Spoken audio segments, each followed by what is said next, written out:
let me kind of give you a little bit of our experience, because, we've been in the process of working on developing distribution in Dubai and in the Middle East and various other places. And the thing that's really important to, get on the table early so that people don't waste their time is when I first invented LiveO2, and I'm going to start out with, basically I built a reservoir and I filled the reservoir with oxygen. And then people would breathe out of the oxygen. And that worked really well. But when I did that, the physiology we observed was profound. Okay, so that was a big deal. And then later on, I said, I wonder what would happen if I switched between hypoxic air, because I live at an altitude of about 7,500 feet. And so I adjusted, or kind of modified one of the air separators so that I could add another 10,000 feet and have a switch moving back and forth. Okay, so when I did that, we discovered a brand new generation of technology and physiological response. Okay, so like, for example, we'd sort of seen this, but not really. But even with the original oxygen system, and I'll give you a working example. So we take a pulse oximeter and put it on somebody's finger and have them start training with oxygen. Okay, you're pretty educated as a health guy. What do you think is going to happen to a lot of people's PO2 when they start training on oxygen, breathing 85% pure? What happens to the pulse oximetry? Well, I not being really an expert in that sort of way of thinking, I don't know, but I would imagine that you'd be getting more, let's say it was at 95, it might go up to 99. Correct. That's okay, if somebody's healthy and their vascular system is normal, then that's what happens. So, and it depends on their health condition. So if you're working on somebody who's in good, healthy generally, who has healthy respiration, that's exactly what happens. So when you see a normal response on pulse oximetry that says, oh, this person's in decent shape, or, I'll call it, they don't have badly compromised respiratory process. Okay. Now let me ask you the next question. What happens with the other 50%? Well, I'd like to hope that their oxygen with the pulse oximeter went up as well, but I feel that you're going to tell me that it goes down. Yeah, I'm tricking you. It's a trick question. When they first start to breathe rich oxygen, their pulse oximetry plummets. All right. And I'm like, what the heck is going on here? Well, it turns out, and this is the physiology, and the reason I'm starting out the conversation is because I'm trying to get you to the point where you can kind of understand, the whole process that you go through. And if you're going to develop a business around this, it is connected to physiology, because whoever you have is going to have to be able to respond to the things that I'm telling you. Okay, so a reasonable percentage, when they get on, they just start breathing oxygen, their pulse oximetry will drop. And they're thinking, oh my goodness, are you making me sick? Okay, the actual physiology that's going on behind the scenes there is that, unlike hyperbaric and unlike other technologies, what LiveO2 does is it concentrates on optimizing the oxygen transport between the lungs, the cardiopulmonary system, and the end of the tissue, which would be around the capillary. And when you activate that, the oxygen works like Drano in the vascular system, because whenever somebody has a trauma event and the oxygen level in the blood plasma drops, they get what we call tourniquet injury, which is if you put a tourniquet on somebody's arm and leave it for 90 minutes, the tissue will eventually deplete the oxygen dissolved in the plasma. And once the endothelium or the capillaries run out of oxygen, what happens is those cells blow up like balloons. And once they blow up like balloons, rather than carrying blood, they block it. So if somebody's walking around with this category of injury, which we call tourniquet injury, and they start to use LiveO2 and they get the plasma oxygen up high simultaneously with elevating their heart rate, what will happen is they'll get enough oxygen dissolved in the blood plasma with the heart jamming or ramming, squirting the blood plasma through these occlusions, and all of a sudden those areas will start to open up. Once the capillaries that have been closed off start to open up, couple of things happen. First thing is that the tissue that's been suffocating for God knows how long starts to suck as much more oxygen than you could ever imagine out of the blood. So instead of going up, the pulse oximeter drops because the cells are gobbling up more oxygen, so they're paying back the debt. So when you see somebody with their PO2 dropping, what you're observing is an oxygen restoration or oxygen replenishment event, because those little blood cells, red hemoglobin, basically they're like, let's call it Wells Fargo trucks.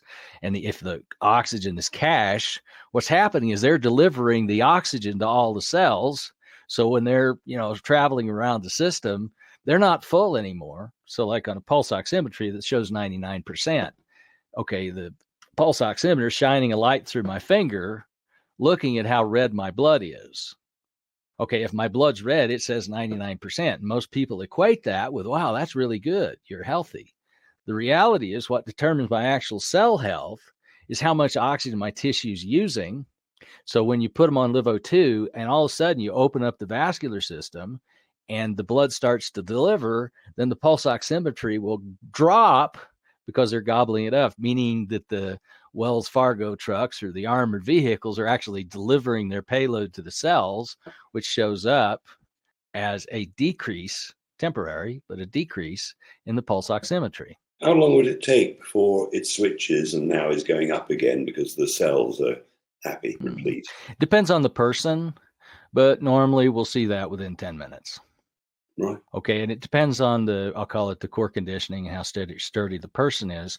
So, a normal user, somebody coming in that's got any sort of health issue, and they may not even know it, they'll end up with this anomalous observations. Holy crap, my pulse oximetry is cratering. You must be not giving me good oxygen.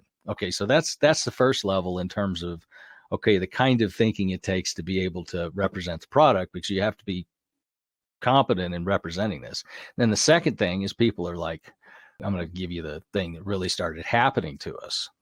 So when we started really working with the adaptive contrast, what we started observing is most users would experience between 5 and 15% increase in their neurological performance and intelligence. The reason that worked is because as we go through life, this thing I talked about is the tourniquet injury actually happens throughout the brain, and some fraction of their brain ends up being dormant because of how the vascular system progressively gets shut down over their life.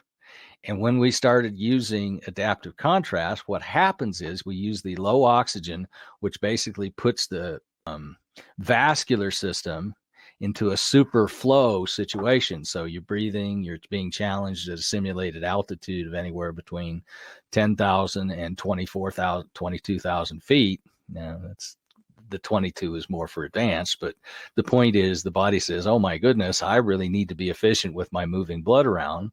So what we were doing, not really knowing what we were doing, was we were basically triggering them, and we would challenge them to the point where they could hear their heartbeat in their head. Now, only a fraction of people are able to tolerate that. But once we got the heartbeat in the head sign, basically when you hear that heartbeat in the head, the body's approximately quadrupled the volume of blood that it's squirting through the brain. Now granted, the majority of blood that's going through the brain doesn't have much oxygen on it because you're in a challenged condition. But we'd establish that flow circuit, then we'd throw the switch, and then the next breath would be loaded with 85 or 3 or 4 atmospheres more oxygen. So while the blood was still flowing through the brain, it would end up with roughly 6 times 4 would be up to 24 times more than normal oxygen loaded in the blood. And so when that super oxygenated plasma basically hit all the occlude stuff, it was blasting through, and all of a sudden the blood flow in their brain was opening back up. So on the backside, we measured that, quantitatively as, they're smarter than they were when they started. So this is what I call the Drano effect. So when we started to develop protocols targeting the brain and stuff, then, for somebody who could tolerate exerting hard enough to hear their heartbeat in their head, we would see a dramatic improvement. And we ended up seeing same day within a few hours, concussion recoveries. Wow. Okay, so in terms of quality of life, neurological, so what has happened then is now we end up with, a lot of sports teams and saying, wow, we want this LiveO2 thing before we go out. And the average athlete will see, roughly typical 30%, 20 to 30% improvement in their neurological performance, which is a huge benefit. Anyway, let me get back to the pulse oximetry. Can I just ask one question? Sure. Let's say somebody's got really high blood pressure. Is that going to be a contraindication? Typically not. Certainly, it is a contraindication for the protocol I just mentioned, but it's not a contraindication for LiveO2. So generally, and we've got a page that talks, it's on support.liveO2.com, that talks about contraindications. And, a high blood pressure typically isn't a the list of true contraindications for LiveO2 is the list of contraindications for people that shouldn't do exercise. Meaning, if it's not safe for you to exercise in a particular way, it's really, you shouldn't do that on LiveO2 either. And that's a extension. Okay, let me get back to the pulse oximetry. So what happens there is when we added the hypoxia to the thing, we had basically a way to supercharge the blood flow. So our ability to cause the body to ram blood, superoxygenated blood through occlusions increased by 400%. Wow. Okay, so what happens then is, and we can usually see this in people's sprint performance and their ability to exert, is that, within a very few sessions, sometimes one, you'll see somebody's quote unquote ability to exert their sprint speed or sprint horsepower or something like that. That'll increase. And what you're watching is this tourniquet effect switching off in the muscle. And so once the muscle ends up being able to, receive oxygen, then those cells come back to life. Well, here's the pulse oximetry. When those cells come back to life, guess what happens to the pulse oximeter reading? Now it's going up. Goes down. Oh, I'm sorry. I thought after you'd filled. Yeah, sorry, I'm missing. Okay. So when we started using the adaptive contrast with a regular user, just like was happening in the brain, we're opening up the plumbing in the brain. We were opening up the plumbing throughout the body. So once we started using the adaptive contrast to amplify, or squirt the blood harder to and through the tissues where it had the blocks, all of a sudden that tissue was opening up. So when you train somebody on LiveO2, what'll happen is you put them on, the -O2, which would be the challenge. They'll go and their pulse oximetry will dip down, drift down. And this is sort of a normal pattern. But once it drifts down and kind of stabilizes, they look like they're working hard. You switch them back to oxygen. Guess what happens? Which way does the pulse oximetry go? I imagine it's up, but I was thinking about the next question and completely lost concentration. I'm sorry about that. That's all right. So I'm answering the question because I'll send you the recording. What happens is when you switch them back to oxygen, the pulse oximetry will drop between, typically about 4 more points because you've created an oxygen deficit and the body's deprived. So it will go ahead and start consuming more oxygen for a short period of time before it shoots back up. And that's this whole deficit modulation. Okay. Yeah. So, the principle here is, of course, that, nobody's ever documented. So when you talk to this, to doctors, whoever's representing the product is going to have to educate them to what's actually happening in the physiology, because no medical textbook and no emergency room doctor has ever seen this physiology before, because they've never been able to, or never observed the body switching mechanism and the oxygen deficit regulation. Okay, so that's a big deal. Okay, so in terms of this pattern about dropping O2 and then dropping, and then how long does it go back? So what happens is, as you see people in the product, you can kind of look at how their pulse oximetry responds to the hypoxic challenge, and you can kind of see what shape their vascular system is in based on how long it takes them to recover and the recovery pattern. Yeah. Okay. Yeah. So anyway, the point would be, in terms of helping people come into the space where they can succeed in creating good experiences with LiveO2, it takes a fair bit of work, because the amount of, and we're just building out the curriculum of helping people, like we've got a bunch of clinics, and what we're setting up in effect is, I'll call it bi-weekly lectures with labs, so that not only users, but people that are training other people can have a continuing education curriculum so that they can actually, understand and coach people through these experiences. Because all of this and I'm not trying to be arrogant, I'm just saying that the vast, many of the things that, I'm talking about are foreign to the existing medical practitioners, as well as coach and trainings, education. So in order to succeed, you kind of have to have this in mind. And the other thing that goes along with this, which is unfortunate for us, because I'd like to sell something that's as simple as, okay, you put it on your finger, push the button. Okay. LiveO2 as a device involves this other dimension of physiology that doesn't go like a Juvent or like the chair you told me about the other day. It's like a vibrating chair. The instruction manual probably says sit on it and push the button. Yeah, pretty much. And so when you get into this oxygen thing, because the scope of the oxygen is so broad, that number one, the responses people have are often surprising. Number two, the biggest part of getting, helping people be successful is introduce them, let them become comfortable, and then teach them how to, feel their body and exercise again, because the vast majority that have degraded to the point where they're willing to spend, in the case of LiveO2 Extreme, $8,000 on a product, okay, have often forgotten what it's like to exercise. So, your staff needs to be able to help people rediscover their own physiology, which isn't, so much in the realm of a medical practice, because doctors do treatment, and the treatment is generally passive for the person being treated. Like hyperbaric, you take somebody, you stick them in a chamber, you pressurize the chamber, leave them pressurized. When they're done, you turn it off and pull them out. The user has no role in the actual treatment. With LiveO2, there's the engagement and the activity of the user pretty much determines the output or the outcome of the experience. So there's a real dimension of coaching involved in that. So, as you're thinking about, number one, whether you want to become involved, or number two, when you do become involved, the, staffing requirements is, to say, and I'm not trying to unsell you.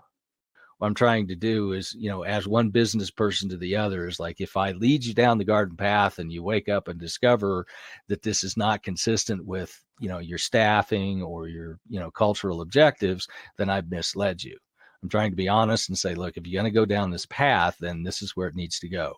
So what we have to do in order for the company LiveO2 to make the company of Clive De Carle successful is got to make sure that when we lay out our business arrangements, that who you have, working with the product, can bootstrap into the level of knowledge that we've had to come into in order to create successful experiences. So how much time would it take?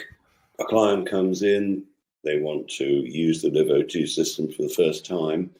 How much time would you feel that the practitioner would need to explain it before they actually even get on it? So like somebody comes into my world and they want to, I'll take this situation. I go to a trade show, I set up. What's this going to do for me? I'll say, it's going to oxygenate the crap out of you. And I'm just being a redneck, okay? But the amount of technical knowledge the user needs in order to use the product is near zero, okay? Now, from the person who's doing it, it's like, well, okay, the first thing we need to do, and if you give me a couple of seconds, I'll take you through this, so stand by. Yep. So the first step of the experience is you got a new user. They're looking at the reservoir. You've probably seen our product. If you need to, I'll put it in there. But basically, we say, all right, well, you're going to work out a little bit, and we're going to control what you breathe to work out. Like, okay. So the next step is like, well, in order to do this is a mask. Okay, the mask has the in hole and the out hole. And so our agent or whoever's doing the thing will hand them the mask and have them hold it to their face like this and take a breath And then whoever's doing it will watch the little ports to make sure that the mask flows air probably. But the agent doesn't put the mask on the person. You give the mask to the person because the act of bringing the mask to their face, if somebody else does it, will freak them out. Yeah. Okay, so handing the mask and giving them the mask and naked like this, like, well, this is what you're going to be breathing through. Hold it up. Then the next step is you take the air hose and you attach it to the mask without the headgear on it. And they said, okay, now here's what you're going to be breathing. So now they got the hose, and then you have them take a few breaths. All right, now you're breathing oxygen. Yeah, okay, I got that. Then you switch. It's like, okay, now if we want to give you a challenge, we're going to switch it to high altitude air. Take a breath. Okay, I got that. Okay, so as you've gone through that whole process, you've disarmed half a dozen fears. Yeah. Okay, but having the agent know how to do that and realizing and having internalized all of that prevents the person that's doing it. They don't even know what's going on. They're just getting the guided tour, but they're combining the intellectual or the experience process with the control process so that they're always in control. Then we say the next thing is like, well, when they've seen other people, they've had this headgear on, and the headgear basically holds the mask. It's like, well, now that we're here and you're going to do this, you want to hold the mask to your face, by hand, or do you want to use a headgear that'll hold it there for you? Okay. And I'm like, well, I'll use a headgear. Okay. So now there's this other thing that goes on their head, but they've made the decision themselves. And it's like, well, let me see the mask. I'll put it in the headgear. And so you put the mask in the headgear, and you hand it back to them. Then they take the whole assembly, they put it on their face, and then you go around behind and get them set up. Okay, so that incremental introduction of the mask, which takes, 2 minutes at most, has got them from being afraid of, because if you say, oh yeah, we're going to train up, and then you pull the mask and you slap it on their face, okay, then they've had the negative. So from a experience point of view, if you're going to train users, then every person that's introducing somebody to the product needs to have that lesson on how to introduce the mask. Simple enough. It's simple, and when you think about it, it makes all the sense in the world. But if you compare that to your chair, sit on it and push the button, you haven't even... Go ahead. Even with the chair, because you're also blindfolded and you're wearing headphones, it's a similar introduction program. Okay, Right. So all right, so that was me making an incorrect assumption. But the point is that there's a fair bit of training that the people that you're working with are going to need in order to be successful. And that, we've got libraries and protocols and all this other stuff, okay, so that's the thing I wanted to be really clear with you about, because I want you to understand that, there's a fair bit of hand holding in there, and that by the time LiveO2 gets done introducing or, going through the process it takes to, bootstrap, a trainer, we will have spent 10 to 20 hours getting them to the point where they understand, successful. So we've got clinics around that, okay, here we're doing. And so what we're working on now is to basically encapsulate that learning curriculum into combination of lecture/lab experiences, but it's like the lab I did with putting on the mask. Okay, it's a 7-minute lesson, but once you learn it, the first lesson is getting somebody through their first period. So the first section is getting the mask on somebody. The second section is getting them on a piece of exercise equipment and helping your trainer get that person who's exercising, to get off, go through the process and get off the exercise equipment without feeling traumatized. Okay, so trauma avoidance is the first goal. And, so the sources of trauma. And then the next thing is, well, when you get in and you start to observe curious physiology, like I had, Chicago Blackhawks trainers, they were up there training him. And one of the, because these guys are on a plane every other day, I get on there and, put the pulse oximetry on him, he's on oxygen. His PO2 craters to 74%. Wow. Okay, he looks in the mirror and he's, I'm one of the smartest physiology guys on the planet because I've trained top team. You're making me sick because my pulse oximetry dropped to 74%. Okay, well, now I'm in the challenge of saying, no, here's what's going on, which is to say that's not what's going on. You're you're stressed to the max, your body's beat up, and we just had a breakthrough event where your use of the product might have saved your life, or something, less dramatic, but you had a problem where something in your body was about to break down. We restored oxygenation. The PO2 drop was that. So having your trainers able to respond to those situations by actually having a background is a big, it's a big part of the equation. Okay, that was the thing I wanted to do, but there's a few, I'll call it functional examples of why, what we have to offer and what we provide is training, and Bootstrap is not just here, take it, get on there. It's simple because you've got this dynamic aspect of exercise. You've got the profound physiology happening. You've got the, equipping people with stuff that's not like, the one good thing about COVID is people are used to masks now. Yes, I suppose so. You mentioned trauma earlier. What did you mean by trauma in this case? Well, okay, psychological trauma, so like, for example, the typical things, if somebody goes through a LiveO2 experience and comes back and says, wow, that was terrible. Well, first place we get trauma is somebody, they had a suffocation or strangulation fear, psychosis, and the person that was bringing them onto the system didn't realize they had it. Okay, is so that that's a question one should ask everybody?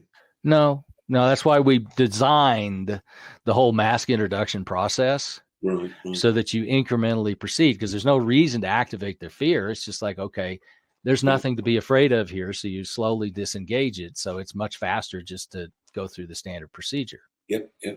Okay. The second problem, source of trauma we have is, you'll have somebody who's fundamentally athletic training somebody who's fundamentally not.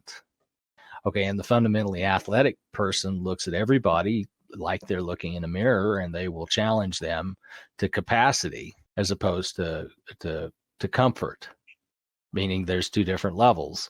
I can push your ass to, 1,000 watts versus if you're only comfortable at 200, then your first experience needs to be, comfort regulated, because, I need to develop your confidence in the system, and you need to have your own confidence to go up there. So if somebody trains somebody who's not athletic as though they are, then you end up with this thing, because you can end up with profound physiology. Like a typical one is, if I really want to bust somebody loose, I'll put them on there, and what was it? Oh yeah. So if they've got a stealth infection, like they're packing some, bug, and, normally in a typical LiveO2 workout, you'll see a dramatic increase in immune competence. And at 24 hours, they'll end up with a fever of 102, because the high level of oxygen circulating in their vascular system, or it dissolved in their tissue, has turned their immune system on. Okay. If they perceive that's a benefit, then you're good to go. But if they perceive as like, oh, you made me feel bad, therefore you made me sick, then they're going to associate a negative outcome with their experience. Yeah. Okay. So, that's another, element of the training, which is, your first timers usually not. It's like, okay, you just kind of piddle it along, and when you get off, like, oh yeah, I feel better. Because the normal user, if you don't push them too hard, they'll come off and say, wow, I feel better, I'm alert, or whatever. And then, but the linguistic staging that says, okay, well, are you ready for more? And then when the user decides and it's like, well, okay, if you're going to do more, here's what's going on, then here's what happens. Okay, so the next, I'll call it surprising outcome, is once you push somebody up to that, in the ballpark of their capacity in terms of exertion, they will usually start to detox in 3 minutes. Okay, so let me explain the physiology. And again, usually the detox is not a big deal, but you'll have weird feces, weird urine, weird breath, weird body odor. Because what happens is, you go back to this model about you're basically ramming blood and you're opening up the vascular system. So in a situation where a capillary or, the vascular system has been closed off, and there's a region of cells surrounding that have been hypoxic for a period of time, they've basically been in anaerobic. But not only have they been anaerobic, but they've been building garbage that's been trapped there for a long period of time, potentially. Once you pop that vascular system open, all of that garbage washes out. I mean, we're talking seconds. It goes into the bloodstream or into the lymph and circulates first through the lungs. Okay, so DEET, which would be insect repellent, various perfumes, yeast, formic acid. Okay, formic acid is what you smell when somebody dies. You'll have people there and they'll start blowing. Okay, and it smelled like they died because they had actual necrosis that was being established. Okay, and when you're there, you smell the death breath. It's like, boy, I did them a favor. But if they leave and they're not mentally prepared for that, says, wow, you smell like you died. It's like, holy shit, they must have killed me on LiveO2. Okay, so, and then that's the other part, which is once you get to the system and you're really literally stirring the pot, you're squeezing everything out and you're using these mechanisms. If the person who is administering this knows what they're doing and has the other person like, well, here's what happens. Okay, if you see this, then this is what it meant. Okay, as a trainer, you're there and, once they start to break this stuff loose, you say, oh, that was good. How long ago was it when you used insect repellent? Oh, I haven't used that for 10 years. I said, well, wherever that was hiding in your body, it's coming out now. Oh, that's good. So, the other point was when you get into this domain of profound physiology, having, the person who's working, the trainer, be prepared for and, understand the cascade of things that, can be happening is important from, okay, if you feel this, then that's what's happened, etc. Or more importantly, having them prepared to answer the questions like, why did that happen? So if you can combine the psychological interpretation of the user as a success experience, and what they observe is a result of something breaking loose where they're going to have a better experience than good. Okay. So you understand why the training is important at this point, I presume. Well, clearly, presumably making sure the clients are well hydrated before, during, after is going to help the detoxification process, I would imagine. Not so much.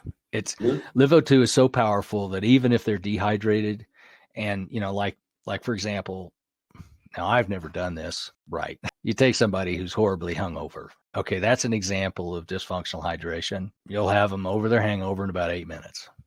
Wow. Okay, so, and that's why I'll call it functional explanation of, yes, hydration is relevant, but it's not critical because you're going after the problem with such a big stick that, like, for example, if somebody's dehydrated, you're going to have a lot of agglutination in the blood. You're going to have, so you just start with that. So the first thing that happens when they get on there and they start to exercise, especially with LiveO2, is you're going to cause them to generate CO2 and you're going to be quote unquote stirring the blood. So if it's all clumped up, you're going to have mechanical breakup, but more importantly, you're going to have a reestablish or compelled restoration of the balance between O2 and CO2, which will stabilize the pH of the blood, particularly the plasma. And once you stabilize the pH of the plasma, then the electrostatics of the blood will be restored and the blood's going to go ahead and break up. As opposed to traveling in rouleau pattern, you're going to end up with disaggregation or deagglutination of the blood. So as the blood breaks up, it's going to flow better. Even if they're acutely dehydrated. So when they get off, they'll feel better. So success, hydration is not it's helpful, but it's not an essential criteria for success. I imagine that the person who's just been drinking, a session is going to sober them up, is it? Yeah, the sober workout is 30 minutes. So if you take somebody who's pissed drunk and put them on there in the scope of about 30 minutes, if you test their alcohol level at the end of 30 minutes, it'll be radically less. And the physiology of that is about as complicated as the oil filter on a car. So if you got dirty oil in your car, how do you get the oil clean? Yeah, you filter it. Correct. So change it. Well, no, you don't. You can't change the blood in the body. So the metaphor applies. So the bottom line is, if you got dirty oil in the car, you change the filter and you rev the engine, because revving the engine causes the oil to travel through the filter faster than it would before. So LiveO2, when it oxygenates the liver, which happens first, is the rough equivalent of changing the oil filter, putting a brand new oil filter in the car. So with the liver in a super oxygenated state, when you're ramming the blood through there more quickly, it has more energy to clean up the blood. So you take somebody who's pissed drunk, put them on there, and you rev the engine with a fired up liver. Guess what's going to happen? So my next question is about the really small blood vessels, let's say to the eyes, the penis in a man, the kidneys and so on. What's it going to do for somebody who's lacking kidney function or is diabetic and is experiencing the issues? Well, let me go to the penis in a man. The virile individuals in LiveO2's community have one symbol. Good. Okay, it's long and strong. And so that's part, like we have a protocol called SAXO2 that targets the pelvic floor, augments. But, that's a typical, response, meaning that because the functional target of LiveO2 is the capillary specific, the endothelium, specifically the capillary. So when I start talking about, or when I mention what's called the tourniquet reflex or the tourniquet injury, the tourniquet injury is, occlusion. It basically causes occlusion of the capillary. So what we're doing with LiveO2 is we're targeting the capillary. Oh boy, targeting the capillary with Drano. Okay, now technical definition of Drano, and this is by Manfred von Arden. What he discovered is if you can supersaturate blood plasma with 12 cc's per liter, which is 4 atmospheres of oxygen, then this blood plasma, as in the water, so if this is a capillary, I'm turning around, it's closed too small to allow red blood cell to go through. So in these areas that have the tourniquet injury, what happens is the red blood cells come up and approach, but they don't go through the capillaries. They go through the shunts, which go around the capillaries. Okay, but a little blood plasma will go through there because it's basically water. So what we're doing is we're ramming the blood hard to squirt a little bit of the plasma through this. And what he discovered is if you can get 4 times normal oxygen in the plasma, then there's enough oxygen to cause these cells in the endothelium to pump out the sodium, and they shrink. So once you shrink the cells that line a pipe, then the pipe opens up. Yep, that makes sense. So once the pipe's open, the red blood cells will go through there. So when that pipe opens, the garbage that's gathered around it, dumps out, and then the red blood cells start going through there. They start dumping their oxygen payload, and then the cells that are fed by that capillary start gobbling up the oxygen. So the red blood cells are now emptied or reduced, which is why you're observing the decrease in the PO2 in the pulse oximeter, because the tissues or the cells are gobbling up the oxygen. So of course, since it's getting used up at a much higher rate, that goes on. So when you start talking about, the retina, the penis, the distal, particularly the feet, or, especially in the case of diabetics, the main problem with the diabetics is that condition, specifically the glucose or whatever else is inside the blood, tends to provoke or causes inflammation. When somebody uses LiveO2, if you do something that causes the vascular system to open up, then they will end up with better oxygenation of the tissue. And this is particularly true of people that have, I'll call it, compromised vascular systems, i.e. diabetics, etc. They will get more oxygen to the tissue than they do normally. So, things like diabetic lesions and stuff like that will start to heal. That was a story in particular with a guy who was diabetic, went down, he was in Florida, and he's at Sun and Fun. This is one of Annette's early experiences. They were getting ready he had a lesion on his knee and something. He goes to the doctor and he says, "Doctor says, I think we need to cut that off." He's like, "Yikes, I'm not sure I want to have my leg cut off." Well, there's nothing we can do to it, because, that's just going to go downhill from here. And if we cut it off now, it won't be a bigger problem later. Wow. Well, this is typical. This is standard of care, because as soon as you get diabetic lesions that don't cure, you're like, whatever. So anyway, he goes back and he's talking to, our staff, and she says, well, let's go ahead and try. His name was Frank. Anyway, so he gets on LiveO2. I feel better. I think it was as little as 3 days later, the lesion started to heal, and went back to the doctor. I think we can cancel that amputation appointment. Oh, incredible. I mean, it's just plumbing. Okay, so So anyway, that's the level. So, when you're dealing with people that are in, deteriorating health, you can usually help them a lot. I mean, it's not I won't say it's not a miracle. It is, a very, very effective tool at helping people restore quality of life. The other thing you can kind of count on is, most people, as you get older, your list of shit wrong gets longer. And then most of the time it keeps getting longer until you exit the plane. Okay. So from a health problem list, the normal reversal or the list, when you start using LiveO2 for approximately 6 months, that list will go back in time between 15 and 25 years. Wow. And that's because, because a big punch of that list is either direct or indirect consequence of the loss of tissue's ability to make energy because something about its oxygen delivery has been missing. And it's usually this capillary occlusion I'm telling you about.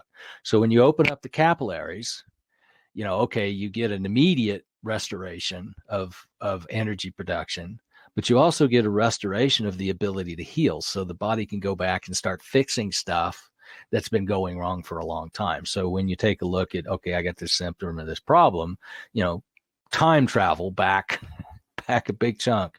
I mean, and that 15, I vetted that 15 to 25 number at least 50 times. And it's like, wow.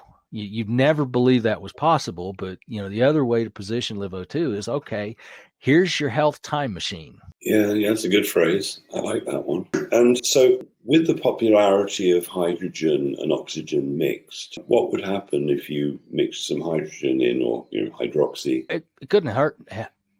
Couldn't do anything but help.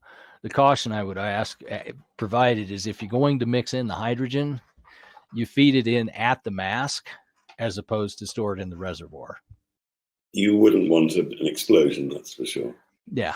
So if you just breathe it in or, put it in the mask, meaning don't mix it in the oxygen, because if you get a spark, then it'll go. One of the other fairly common questions like, is that much oxygen a problem? The answer is no, because unless you have a fuel mixed with the oxygen, then there's no combustion issue. Yeah. Okay. But if you're going to do something like hydrogen, and by the way, I used to have eyebrows because I was out playing with hydrolysis, and I made the mistake of bringing a match near a mixture of oxygen and hydrogen. And guess what it did? Bang. I've done that too, but I've still got my eyebrows. It's not just you. Yeah, well, some of us nerds just do stuff like that. Anyway, they came back, but they certainly went away because it was very, very loud. Yeah. So, I used to make my own hydrogen when I was 15 with calcium hydroxide and water. I was able to go to there was an army surplus store down in London. So I used to cycle down there to see what they'd got that might explode or do something. And I found these weather balloons and these cans of calcium hydroxide. And I asked, what do they do? Well, you add water to it, put it in a container, it'll blow up a weather balloon. So I thought that was just fabulous. So I started blowing up balloons. And then, because I was really into incendiaries, I'd usually attach a little one of those sparklet bulbs with soda water filled with gunpowder with a fuse on the end, send the weather balloon up with a little sparklet bulb attached at night. And go back to my hand. Yeah, it was great fun. Well, I have to teach the boys that one. That sounds. I have all the stuff in house. Right. Well, there you go. Yeah, I never thought about the calcium hydroxide as a reagent, but yeah, you're right. That would absolutely work. It was lots of fun. At that time, the army surplus place used to sell crazy stuff that they'd never get away with selling that stuff now. Anyway, for a pyromaniac like myself at the time, it was great. Well, at some level, we wouldn't be doing what we were doing if we didn't have those curious minds. Is that I wonder what happens if. That's right. I gave up when I suddenly realized I was making nitroglycerin, and I thought, this is silly. This is just too risky. So, all you got to do is mix it with a little sawdust. Sorry, say it again. Mix it with a little sawdust. All right, that makes it stable, doesn't it? Well, See that's me what don't drop dynamite it. is. That was Oh, I Alfred see. Oh, right. Nobel, because he made the nitroglycerin, but the problem is it was too dangerous to work with. So what he Yeah. did was he soaked it into sawdust that created dynamite. And then once you Oh, got the dynamite, then it's a stable compound and it has to be compressed to a particular level before it'll explode. it's probably lucky I didn't know that then. The one I really used to like, and you might probably know the formula, but it's very easy to make a liquid with 2 ingredients, where you can paint it on things and it explodes like those little cracker things you throw to the ground and they go bang. I didn't know that. Super easy to make. So again, when I was 14, 15, I was so into it. I used to paint it on the headmaster's door handle and he touched it. Wouldn't hurt. Give him a nasty shot. I'm not going to teach my kids. I just had one walk by and he's the house engineer. So I will teach that to him. That could be fun for him to know. It's fun. Use it more sensibly than me, clearly. Well, there's a whole thing about having perfected poor judgment. Yes. All right. Is there any other questions I can ask on the oxygen thing? But, this was sort of an offshoot from the question about hydrogen. The answer there is, yeah, you could absolutely blend in hydrogen. So if you have a hydrogen feed, these masks have a supplemental port. So you could attach your hydrogen feed right here. And then if somebody's working out, they'll breathe the oxygen along with the hydrogen. And have experiments been done with hydrogen added to see whether there is another increase in performance? No, I've thought about it, but I've been so busy with other stuff, I just haven't got there. So if you want to add that in, and do you manufacture a hydrogen device or? We don't manufacture it, but I sell a couple on the website, a small one and a big one. And the big one, in America is about $2,500. Then it's nicely adjustable and you can get, the right amount and so on. Well, it would be easy enough for me to test. So if you look up at the top bar there, or just respond to one of my emails with a link to that, I'll probably get one and try it. Sure. Yeah, will do. Yeah. So as soon as I get one of your devices, and I would like to buy one in the very near future, I'll test it as well. Perfect. Yeah, that's great. And one of, have it at a price point, before things went weird, our basic system we sold for $5,100 or whatever, $4,100. And then we slowly kind of moved the price up. But, at the end of the day, that's within the realm of affordability. It's just like, good quality home workout equipment. And so go ahead. Yeah, no, I was going to say, let's say a device costs $10,000. Well, all you got to do is get 200 people through the door, at 100 or 100 people at 200, and most people, if they perceive the real benefits, which are pretty clear, that's not a lot of money. One could pay for a device in no time at all. Well, let me put it in a different language, which is if you buy the device and use it at home, and it saves you 1/2 of an emergency room visit in your household over the next 2 years, it's paid for itself twice. Yeah. Yeah. So, and that's the point. And I think a lot of people are, certainly post-COVID, a lot of people are waking up to the fact that it's much easier to maintain than it is to restore. And so, we're seeing, and that's one of the reasons we're so busy. It's just that, people are really moving away from, the healthcare system due to loss of confidence. And we're seeing a lot of the, I'll call it biohacking, as little as I like that phrase. It's just, people are looking to take care of themselves as opposed to, treat their body like their car and take it to the mechanic down the street, because the medical system has done a fabulous job of self-destructing. Well, actually, the medical profession has done so well that now almost everybody is ill. Right. And if they want to be well, then they realize they kind of have to take care of themselves. And so, and the fact that that's kind of now out in the open, and most people, that's just, we're in a really good position, which is, I think, why I'm spending a lot of time, scaling up our infrastructure, and which is the majority of pain as a result of alkalosis. So in this story, the first thing I did was I wonder if that's alkalosis. It turns out if somebody's experiencing acute alkalosis, you can give them some phosphoric acid, which is also more easily delivered as monobasic ammonium phosphate. And if the itching or pain decreases as a result of the a therapeutic probe of the ammonium phosphate, then you know that it's extracellular alkalosis. So the reason you end up with the extracellular alkalosis is normally because the oxidative metabolism of the cell has broken down. And instead of the cell consuming oxygen as a energy substrate or as an oxidizer, it will consume chlorine, which once it starts to consume chlorine, and I use the word chlorine instead of chloride, it sucks the chlorines in to the cell to use to create energy. So given the cell is surrounded by salt water, which is NaCl, draining out the chlorine causes the sodium to accumulate. So when the sodium accumulates, it grabs onto the hydroxide. So you end up basically with extracellular surplus of sodium hydroxide, which is alkali. So for example, a shingles lesion, herpes lesion, poison ivy. Okay, the reason the body, so if you create enough sodium hydroxide in the extracellular, what'll happen is that'll basically create a chemical burn. It'll start out by itching. The reason it itches, your reflex response to itching, is if you notice you scratch, you'll always drag your fingers or tend to drag your fingers in the direction that the lymph lymphatic system flows. So you're scratching. Basically, the purpose of the scratch reflex is, yes, the tissue itches, but you're more or less squeegeeing the lymph or the extracellular fluid toward to push it out. So once you finish scratching, it stops itching when you've squeegeed out enough of the sodium hydroxide not to irritate the nervous system or the cells so that they stop itching to the brain. Okay. Go ahead. Yeah, no. Okay, well, let me get back to the poison ivy story. So you got the poison ivy. It's like, well, the first thing is you scratch. Well, if that's extracellular. So the first thing I did was I gave her some monobasic ammonium phosphate.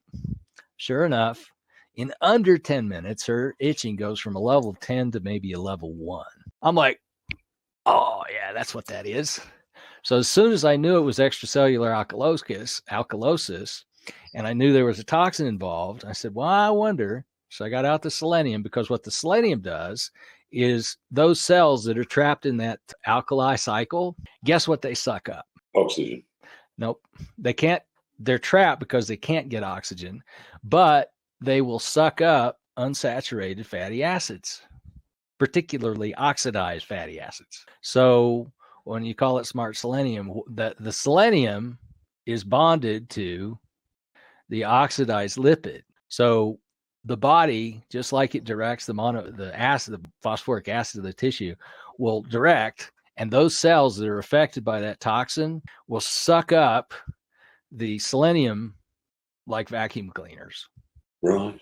Which is why I called it smart selenium. So anyway, it goes in there, and then once that cell metabolizes that fatty acid, it doesn't know that it's got the detox payload, which is the selenium. So once that selenium is free in the cell, it'll go ahead and start tearing down the toxin. So anyways, that's why I do the 1-2. So number one, I'll do the therapeutic probe to see if they've got it's alkalosis. I give them the acid. And if I see it's acid, then the first thing I do is like start feeding him the selenium. And within a week, her poison ivy was pretty much gone. And normally poison ivy takes months or, 2 to 4 to 6 weeks to clean up. Wow, and I have no idea.